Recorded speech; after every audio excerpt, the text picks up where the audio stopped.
민활련의 미디어 탈곡기 961회 방송 시작하겠습니다. 네, 안녕하십니까. 언론 권력을 감시하는 시민단체 민주언론시민연합, 저는 미디어 교육팀 활동가 김봄빛나래입니다. 네, 정책 모니터팀 팀장 맡고 있는 활동가 임동준입니다. 꼬박, 안녕하십니까. 네. 제가 새 이름으로 인사를 드리려니 어색해요. 네, 저도 어색하네요. 네, 어색합니다. 그렇지만 매주 금요일마다 하는 우리 민활련의 고정 코너, 오늘도 시작하도록 하겠습니다. 나만 알기 아쉬운 좋은 뉴스 플레이리스트 알아줘 뉴플레이 시간입니다.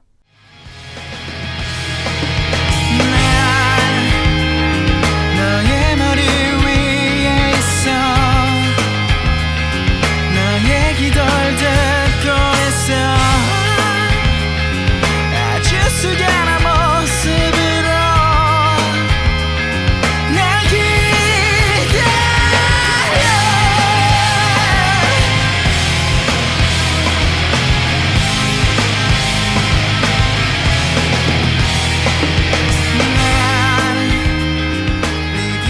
팀장님, 우스갯소리처럼 약간 퍼지는 직장인 생활법 이런 거 네이버 찾아보면 막 있잖아요. 네. 그 중에서 항상 빠지지 않고 나오는 말 중에 꼭 이게 있는 것 같아요.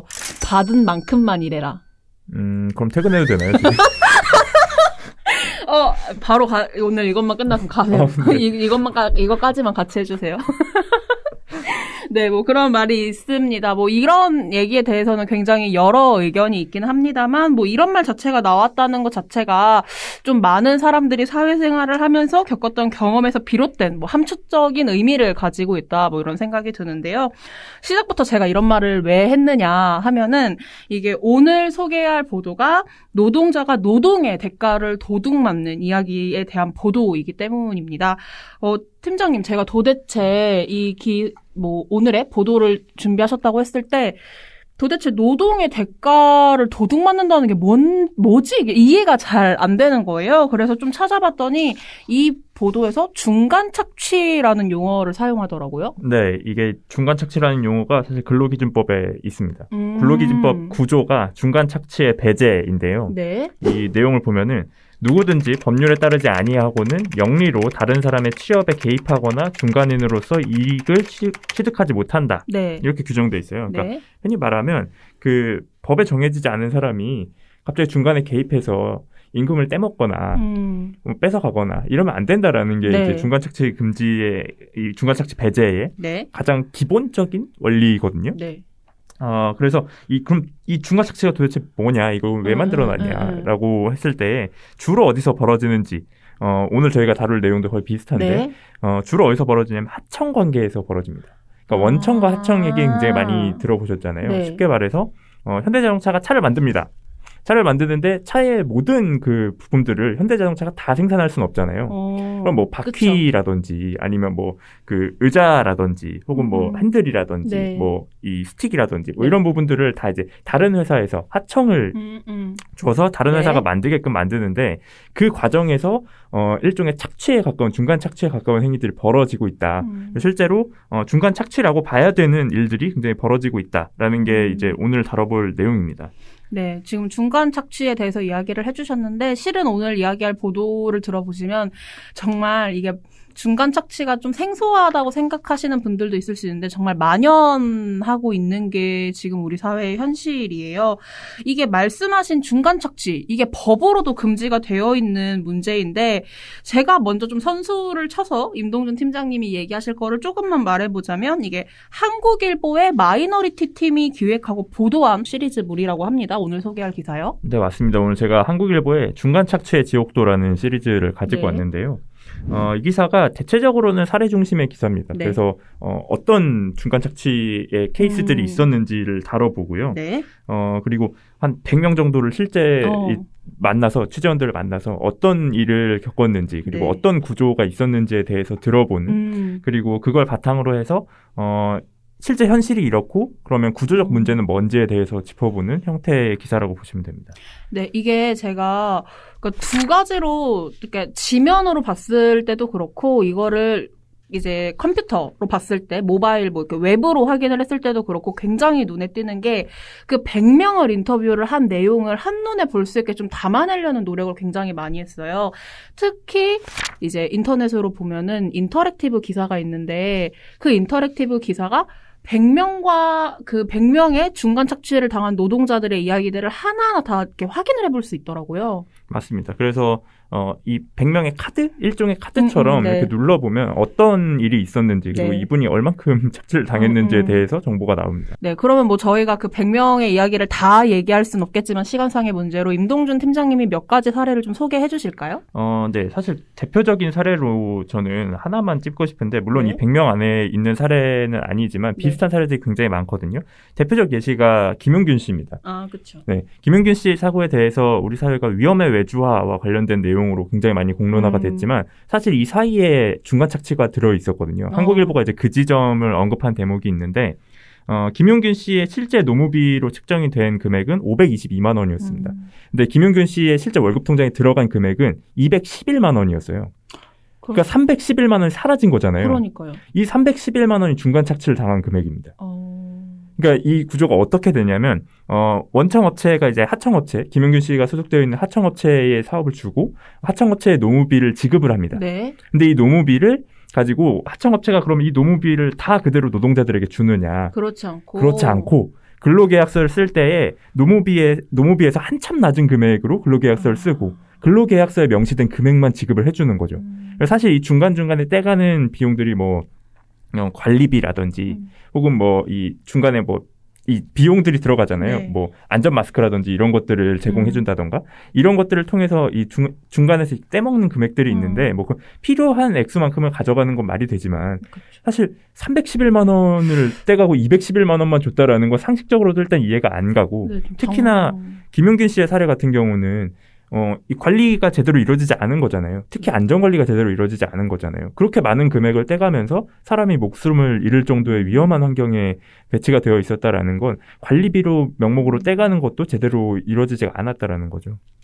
그래서 지금 얘기하시는 걸 듣다 보니까 매번 이렇게 뭔가 노동자의 죽음이 발생할 때마다 원청의 잘못이네, 하청의 잘못이네, 서로가 서로에게 미루는 그런 기사들도 좀 봤던 기억이 나서 근데 그렇게 많은 금액을 떼가는지는 진짜 몰랐네요. 311만 원? 저도 이 내용을 보면 사실 굉장히 충격이었는데요. 그러니까 이 보도에서 나온 사례 중에 하나가 이제 김용균 씨와 같은 업체에서 일을 했던 하청 노동자 네. 김희철 씨인데 이분 물론 가명입니다. 근데 네. 이분이 받은 월급이 210만 원이었어요. 네. 이제 세후 기준입니다. 네. 이것도. 근데 도급비를 알지 못해서 정확하지는 않은데 이분의 이 실제로 노동의 대가 한 100만 원 정도가 업체의 주머니로 들어가고 있다라는 거죠. 그러니까 이런 일이 단순히 그 특수한 케이스, 김용균이라는 특수한 케이스의 일이 아닌 거죠. 그러니까 이 일을 하고 있는 이 직업군에 있는 사람들 그리고 하청업체와 원청업체라는 구조에 있는 노동자들에게는 만연하게 벌어지고 있다는 겁니다. 네, 지금 저희가 김용균 씨 사례랑 김용균 씨와 같은 노동을 하고 있는 김희철 씨, 그 가명이지만 그분의 사례에 대해서 임동준 팀장님이 얘기를 해주셨는데, 그런데 실은 좀 이야기를 더 해보고 싶은 게 오늘 이 기사가 좋다고 해서 이제 가져온 건데, 특히 눈에 띄는 게 하나 더 있는 점은요, 보통 우리가 노동보도 정말 좋은 기사 많죠. 그 좋은 기사들을 보면은 다 좋은데 보통은 한 업계, 한 업종에 대해서 굉장히 깊게 파고 들어가는 기사거든요. 근데 이번 저희가 오늘 소개해드리는 한국일보의 마이너리티 팀이 만든 이 기사 같은 경우에는 우리 주변에 되게 직종을 가리지 않고 많은 사람들이 중간 착취를 당하고 있다라는 이야기를 하고 있어요. 실제로 이 보도의 사례들에서도 굉장히 다양한 직종이 나오는데요. 네. 앞서서 말씀드렸다시피 뭐 이런 발전소와 관련된 발전소에서 노동을 하고 계시는 분들이나 네. 혹은 제가 앞서 사례를 들었던 자동차 부품을 제조하는 분들도 네. 있고요. 이게 대표적인 사례라면 건설업에서도 이런 일이 벌어집니다. 그리고 IT 개발자들도 전 이런 진짜 문제를 똑같이 좀 겪고 있고요. 신기했어요. 그리고 좀 충격적인 거는 철도 역장이나 철도 이 사무원들 있잖아요.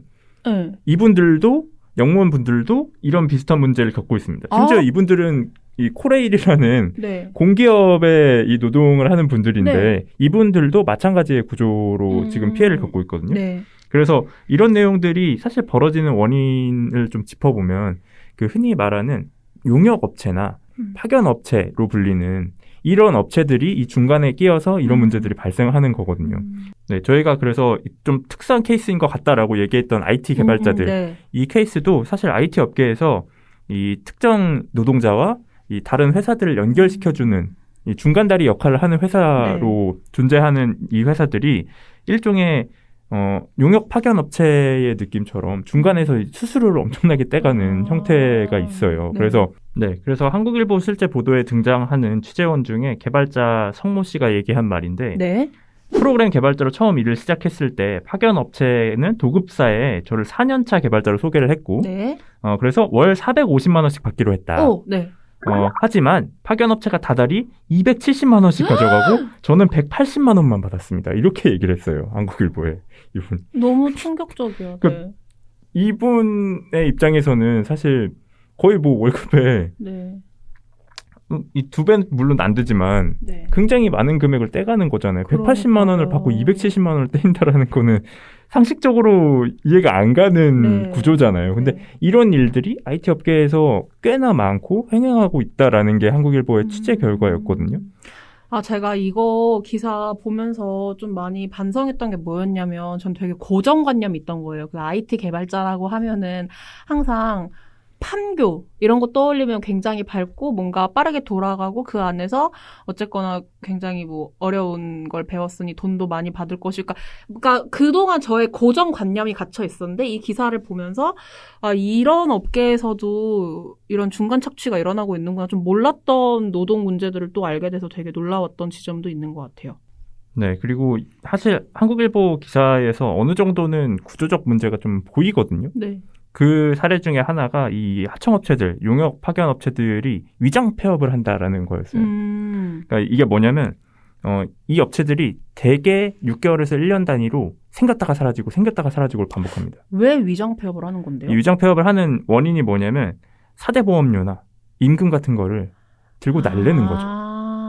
왜냐하면 파견업체가 임금을 지급하는 거기 때문에, 그러니까 일종의 원청이 하청에게 노무비를 주면은 하청에서 그 노무비 중에 근로계약서를 쓴 금액을 노동자들에게 지급을 하는 거기 때문에 원청에서 노무비를 받고 날라버리는 거죠.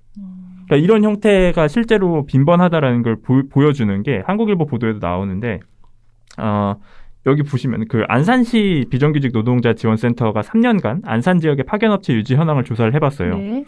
그랬더니 2018년 정부에서 허가받은 파견업체가 179개였는데 네. 이 중에서 118개가 1년 만에 폐업을 했습니다. 118개요? 네. 퍼센테이지를 따지면 66%예요.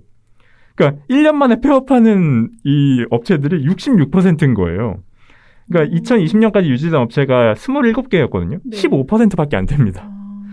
근데 그러니까 그렇게 1년 안에 사라지면은 그러면 하청업체 노동자들은 하청통에서 돈 받는 거잖아요. 그렇죠. 그러면 퇴직금 같은 것도 제가 못 받습니다. 어. 심지어 임금을 못 받은 사례들도 있고요. 그래서 이런 식으로 이 일종의 구조적인 문제가 이런 식으로 발생을 하고 있는 거잖아요. 근데 사실 가장 충격적이었던 내용은 뭐였냐면 이렇게 문제가 발생을 하는데 이 법에서는 어떻게 정해놓고 있느냐. 네. 그리고 법이 잘 지켜지고 있는지 감시를 해야 될 거 아니에요. 근데 네. 감시조차 제대로 이루어지고 있지 않다라는 건데 일단 법에서는 그 중간에서 이렇게 수수료를 떼가는 일에 네. 정해진 이 업체가 수수료를 떼갈 때, 그러니까 일을 중개해주는 역할로 네. 수수료를 떼갈 때 노동자에게는 임금의 1%밖에 가져가지 못합니다. 1%? 네, 저희가 아까 말씀드렸던 그 사례들 중에 뭐 522만 원 중에 311만 원을 떼었다 이런 건 진짜 말이 안 되는 거죠. 네. 그래서 1%밖에 가져가지 못하고요. 대신 누구에게 받을 수 있냐면 내가 이 사람과 당신네 회사에 이렇게 연결시켜 줬으니까 회사 니네가 나한테 돈을 지불해라고 해서 돈을 받아갈 경우에는 10%까지 받을 수 있습니다. 그렇다고 하더라도 10%인 거예요.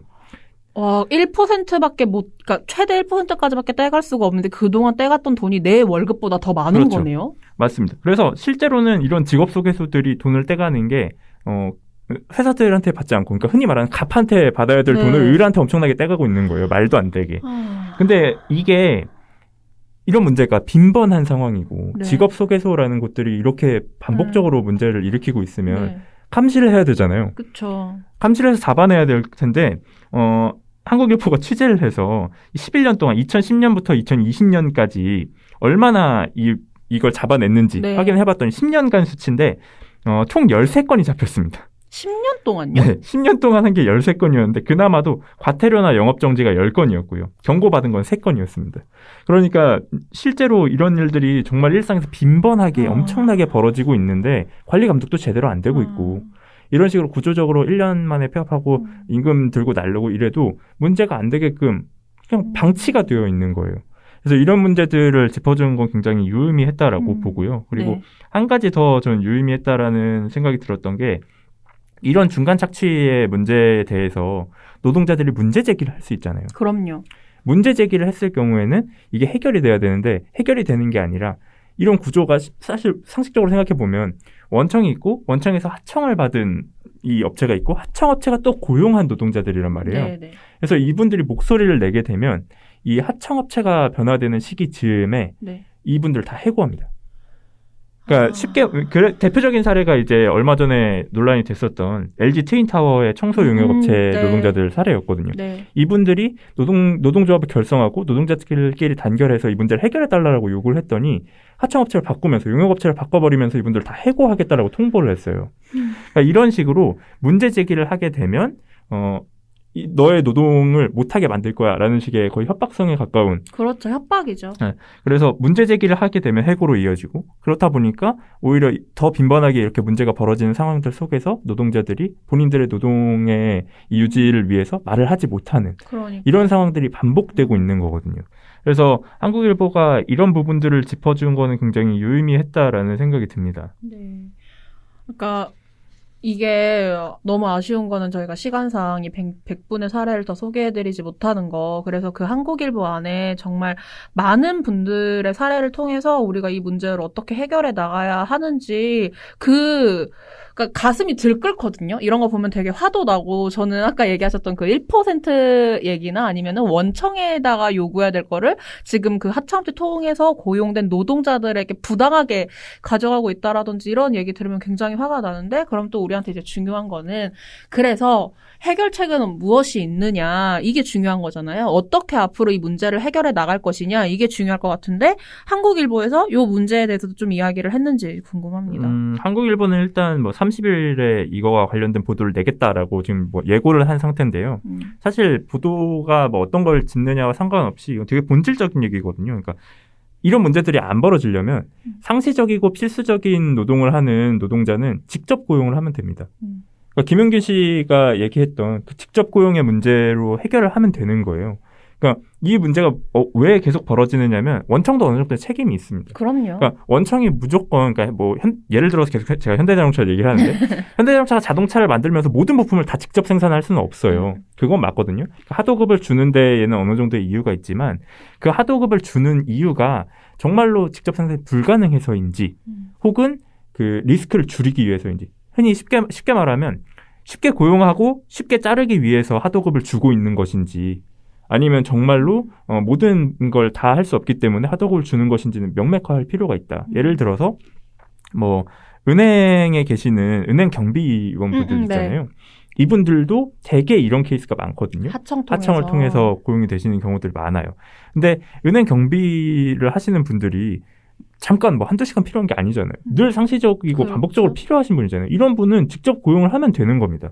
직접 고용을 하게 되면 실제로 하청업체에게 주는 그 노무비만큼을 노동자에게 주면 되는 것이고 네. 오히려 그런 부분에서 원청업체가 뭐 비용을 더 절감한다든지 할 수 있는 부분이 있잖아요.